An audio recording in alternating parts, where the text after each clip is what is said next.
Hello, everyone. Welcome to this very special dialogue at the Crossroads.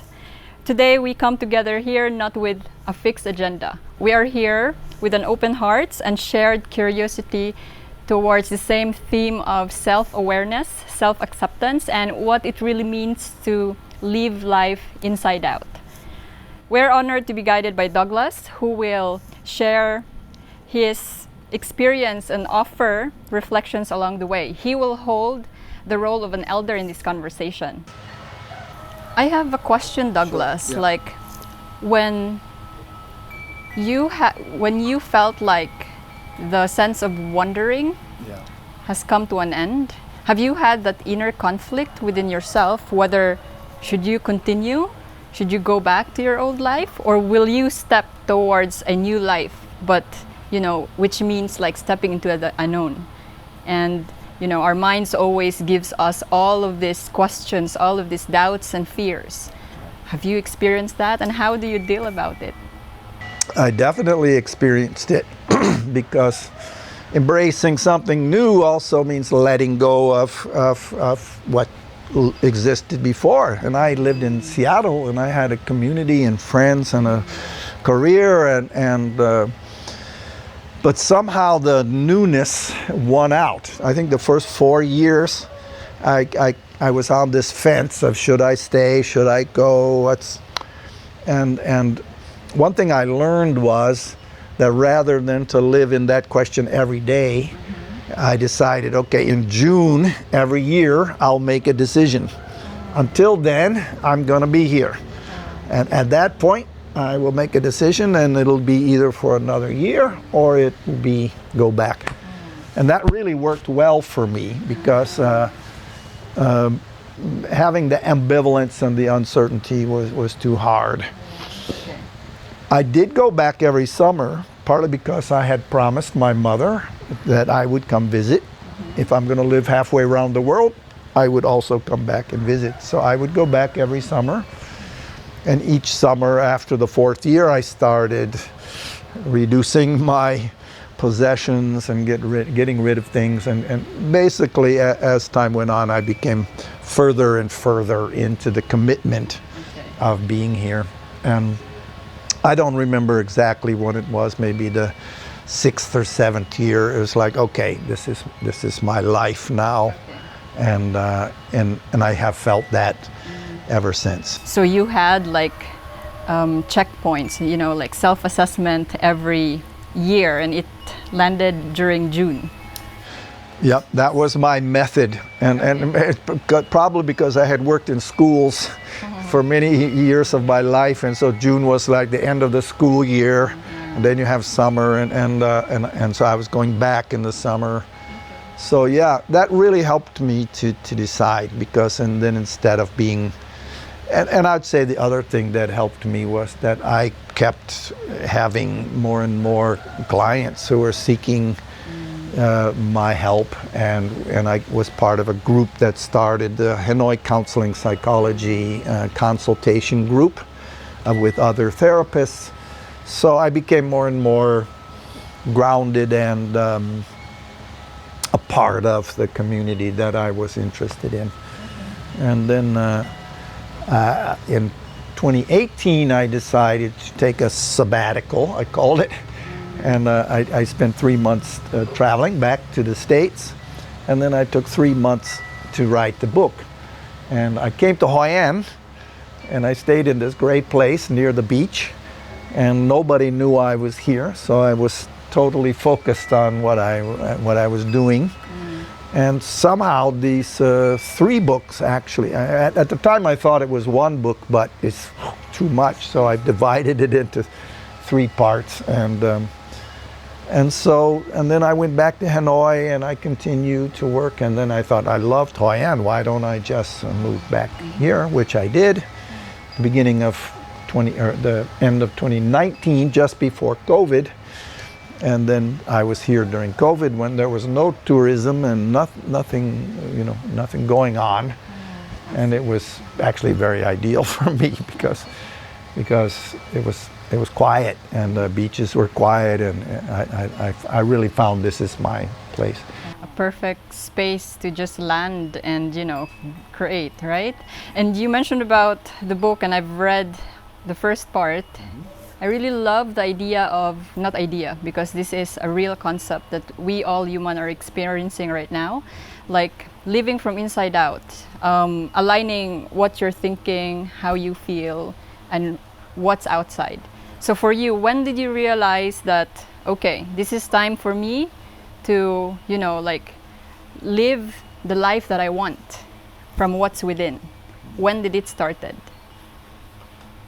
Well, for me, I would have to say it goes quite far back, because there was a point in time when I was quite young, maybe around 18 to 20, where the family culture that I lived in was immersed in a religious culture that as a young man I began to question. And there was a point, I think I was around 20, where I ended going to church and being a follower of the religious group that I was raised in. So this catapulted me into a life that sort of separated me from my community, my family and community. And I look back, and I think most of my 20s, I was quite lost and confused. I knew more who I wasn't than who I was. And at some point I left my hometown. I moved to Seattle, which was, stepping into anonymity. Nobody knows me here. Nobody has any expectation of me. And I fumbled my way through my 20s and into my 30s. And I think most of the time, getting closer to an understanding of what it meant to be true to myself. And that, I think, was part of the reason why I decided to be a therapist, because of that exploration, that sense of discovery, self-discovery, was something that I went through personally, including with the support of therapy. And I felt like this is the journey that I'm most interested in. How do I know myself in a way so that my life is a reflection of what represents that inside, that deeper sense of who I am. And so for me, this is the theme that comes through my book and the conversations I have. Is, okay, how do we self-knowledge, okay, leads to self-acceptance. Okay, and self-acceptance is the platform from which we grow into our potential. Okay, if we don't accept ourselves, then we're swimming in the pool of our own limitations. Okay, where our insecurities or our doubts and fears have a big influence on how we go about life. So. Yeah. So it started young. Yeah. You started young. Yeah. Well, naively, very naively. I didn't know, what I was signing up for. And believe me, I didn't take a straight path. I wandered and experimented and made mistakes and did all the things that, come with learning. And learning who I am and how I fit in this bigger world. So. May I ask a question here? Yeah. Because I feel like the discussion naturally came to the point that I actually wanted to discuss about self-awareness and, later self-acceptance.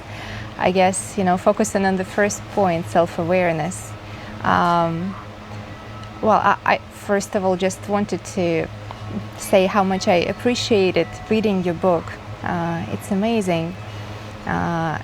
And I got a feeling, mostly book gives some guidelines to people of how they can step closer to self-awareness and later self-acceptance by themselves, through observing themselves, through listening closer to emotions, body, educating themselves about it.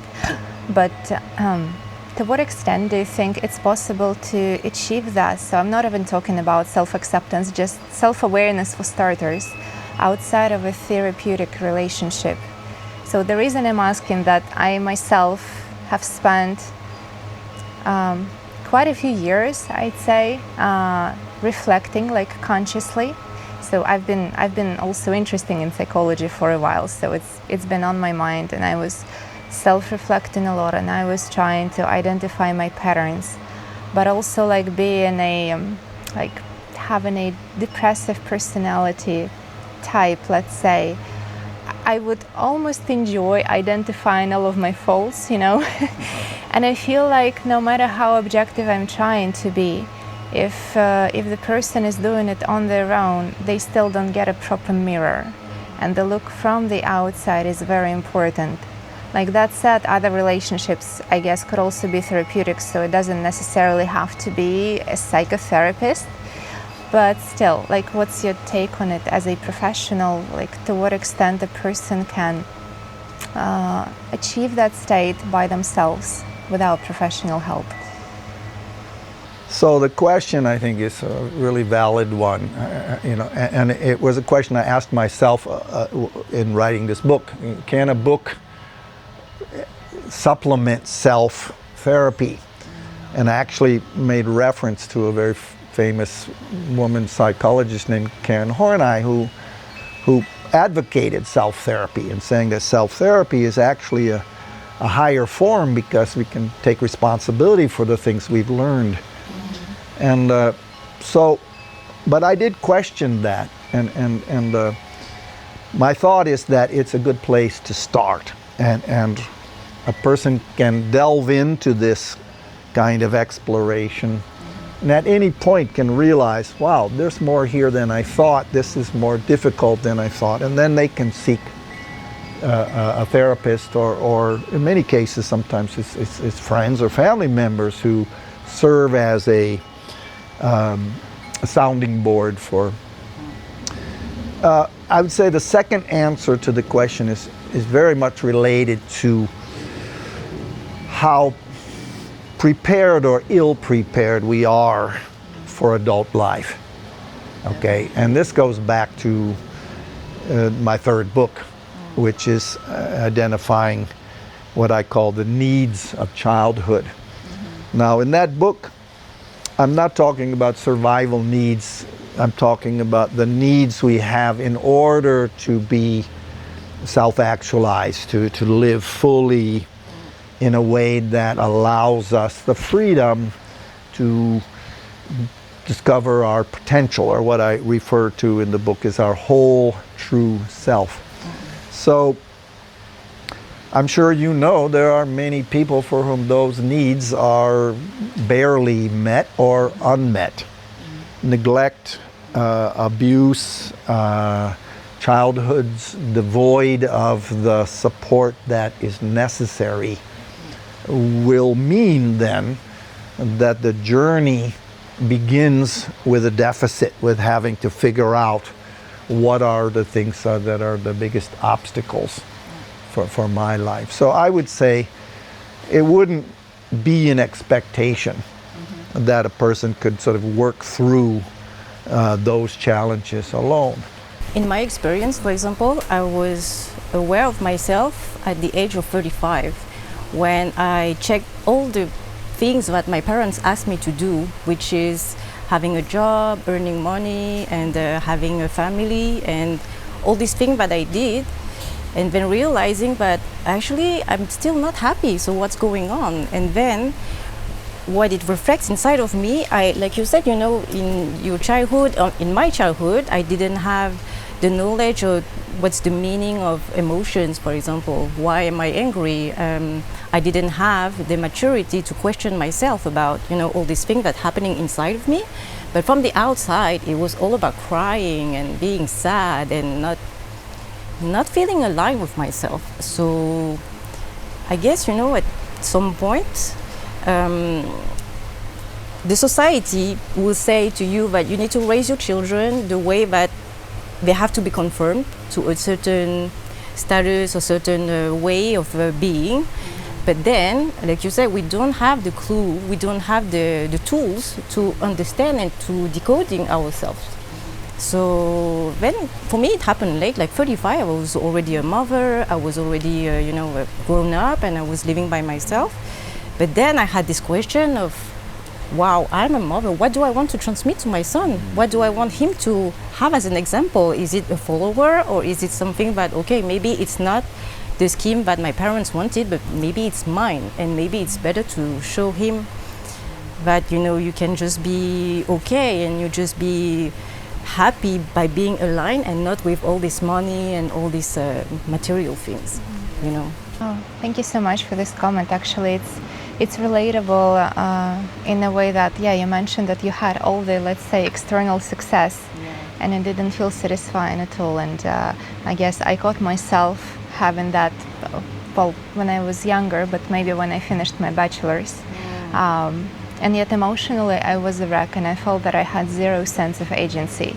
So my parents are not that much involved in my life anymore. I mean, they're not the main stakeholders anymore, because I'm a grown-up. Like, it's time for me to want things, and I have not developed the capacity to want.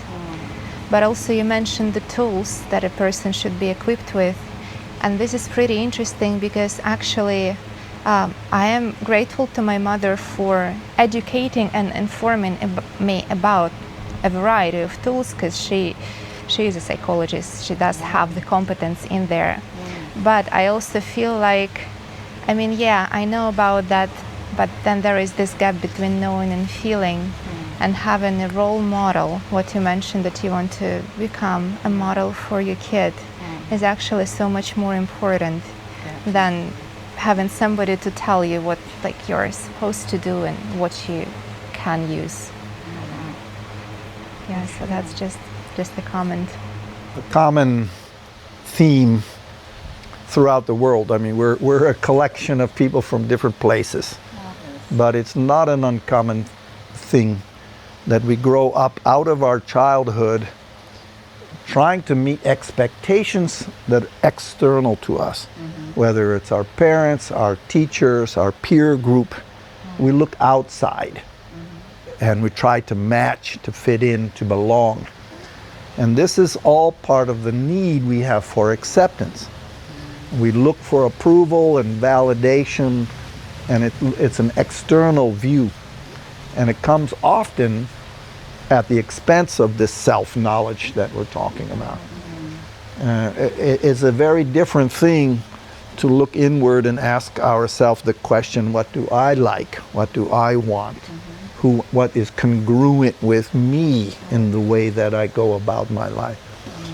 So often that's one of the first things we have to overcome, is, do we follow the script that our family, our parents, our society has generated for us, or do we let go of that expectation and turn inward to know more about the source of who I am?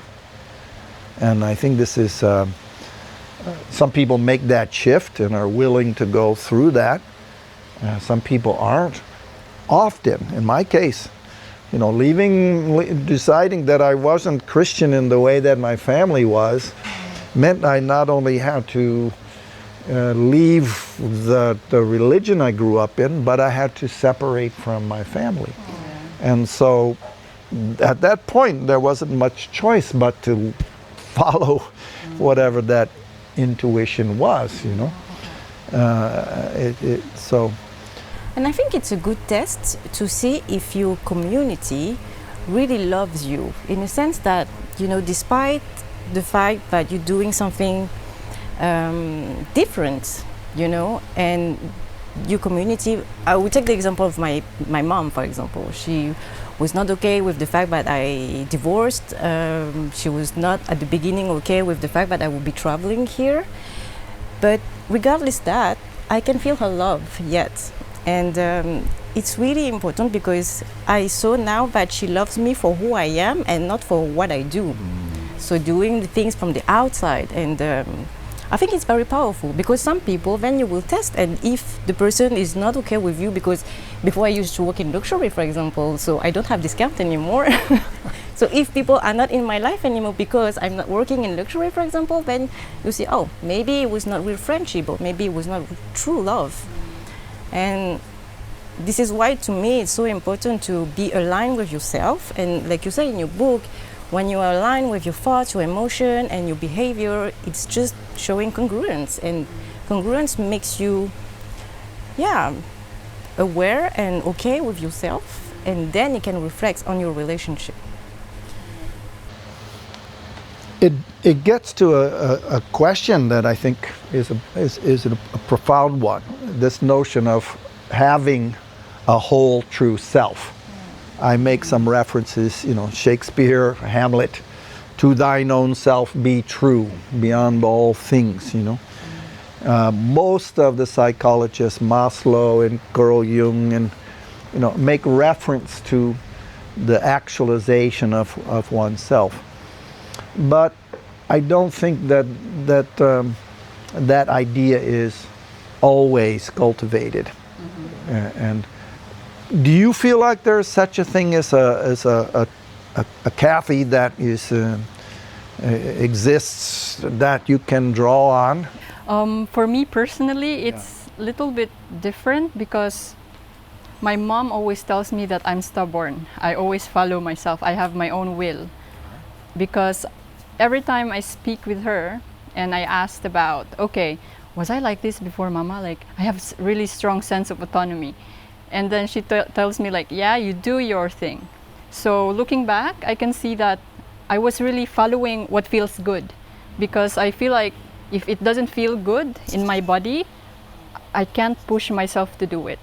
So in the beginning stage of my life, of course, I followed what was presented. Okay, studies and all this stuff. And I have, with this awareness right now, I have seen that I attached myself with my worthiness of my academic results. But my mom cannot validate it. So it's totally like different, like, oh, this is what I have. I'm worth. But I don't get validation, like what's happening here, until I got to a point where I just relaxed, like, no, this is not my worth. I want to live my life happy and fun. But so that actually was at the stage of university times. And I was surrounded with people also who are really good with academics and all this stuff. But that sense of Kathy inside has been cultivated so strongly since I was a kid, because I wasn't really neglected. I'm an only child, but it's just that in our society, it's totally different, because it's not totally different. We are so family oriented. A lot of societies right now, especially Asians, we're so family oriented. But Western society, it's totally different also, right? You have a very strong sense of individuality. So for me, I fought through that kind of society, like finding myself. And since growing up, I had that kind of GPS, let's say, internal GPS. When I questioned everything, like, is this it? Like, is there more to life? I graduated as a nursing student. But then after I graduated, I really have this strong sense, calling of like, I want to practice my English. So instead of practicing the profession, I took a different route, which my family felt so disappointed, especially with my mom. She raised me as, like single mom. My dad died when I was young. So her validation, her way of perspective towards me is really something that I value. But then, of course, I value this strong sense of Kathy always comes first. So I took different path. I slowly follow that, and it slowly kind of like, as what you've said, you just started what feels right. And then I followed to move away. And right now looking back, I can see that for my mom, she really wants me to check the bucket list of what the society is presented, right? But she also accepts, since she knew me so well, that I cannot impose this to Kathy because she's so stubborn.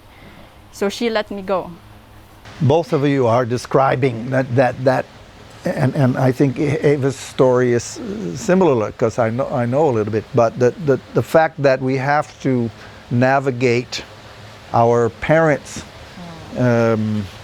idea of what they value in us, I think is a very important thing. I think it's quite common that performance and image end up taking priority over essence. Okay? Essence is that place within us that's not about how well we do something or how we look. It's a central to this intuition that you described that says, I made this decision because I was being true to something that I couldn't deny. You know, we can go a long time before we realize that's what's happening. But at some point, that is what's happening. Actually, yeah, may I add something here, because it's very interesting what you said, that, you know, the story that we share. And I agree that, yeah, to some extent, I guess I also face this conflict, let's say, of doing not what, I wouldn't say not what was expected. I never had any explicit expectations, but what I guess felt right to say my mother. But the thing is that actually my situation is a bit on the opposite side of the scale, you know, too much involvement, too little involvement. Like well, as I mentioned, my mom, probably being a psychologist, she was trying to, you know, to be really good as a mother, and she was trying to give me as much freedom as she could always. So I actually feel like I lacked explicit guidance. So she might have had her internal expectations and needs and wants, but she wouldn't verbalize them explicitly, and it was always like, you do whatever you want. Like, I was never really disciplined, I was never forbidden anything. She let me go alone to Japan when I was like 14, and I mean, not every parent would do that. And she never involved, I mean, I say she because it's like she was like the main caregiver. Nobody was ever involved in my school. I was a straight A student, but no one ever checked my homework or pushed me. So it was like internal, yeah, I must be good. So that was my motivation. Nobody cared that I graduated from a fancy business school. So I felt like my parents didn't really care. But at the same time, I still did not develop, I have by now, but at the time I hadn't developed this capacity to understand what I want. So it's pretty interesting, you know, when you have too much pressure, you go through too much resistance.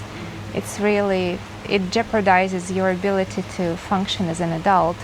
But then it seems like when there is too little, or maybe when, you know, there is this incongruency between what a parent feels and what a parent explicitly says, and when the explicit guidance is just not there, like there is a void. Somehow it's not being filled with self. It's just, well, for me, for many years, it stayed being a void before I could start, like, very slowly, step by step, like trying to identify, as you said, what feels right in the body. So I think I'm only now becoming to get in touch with it, just a little bit, like baby steps.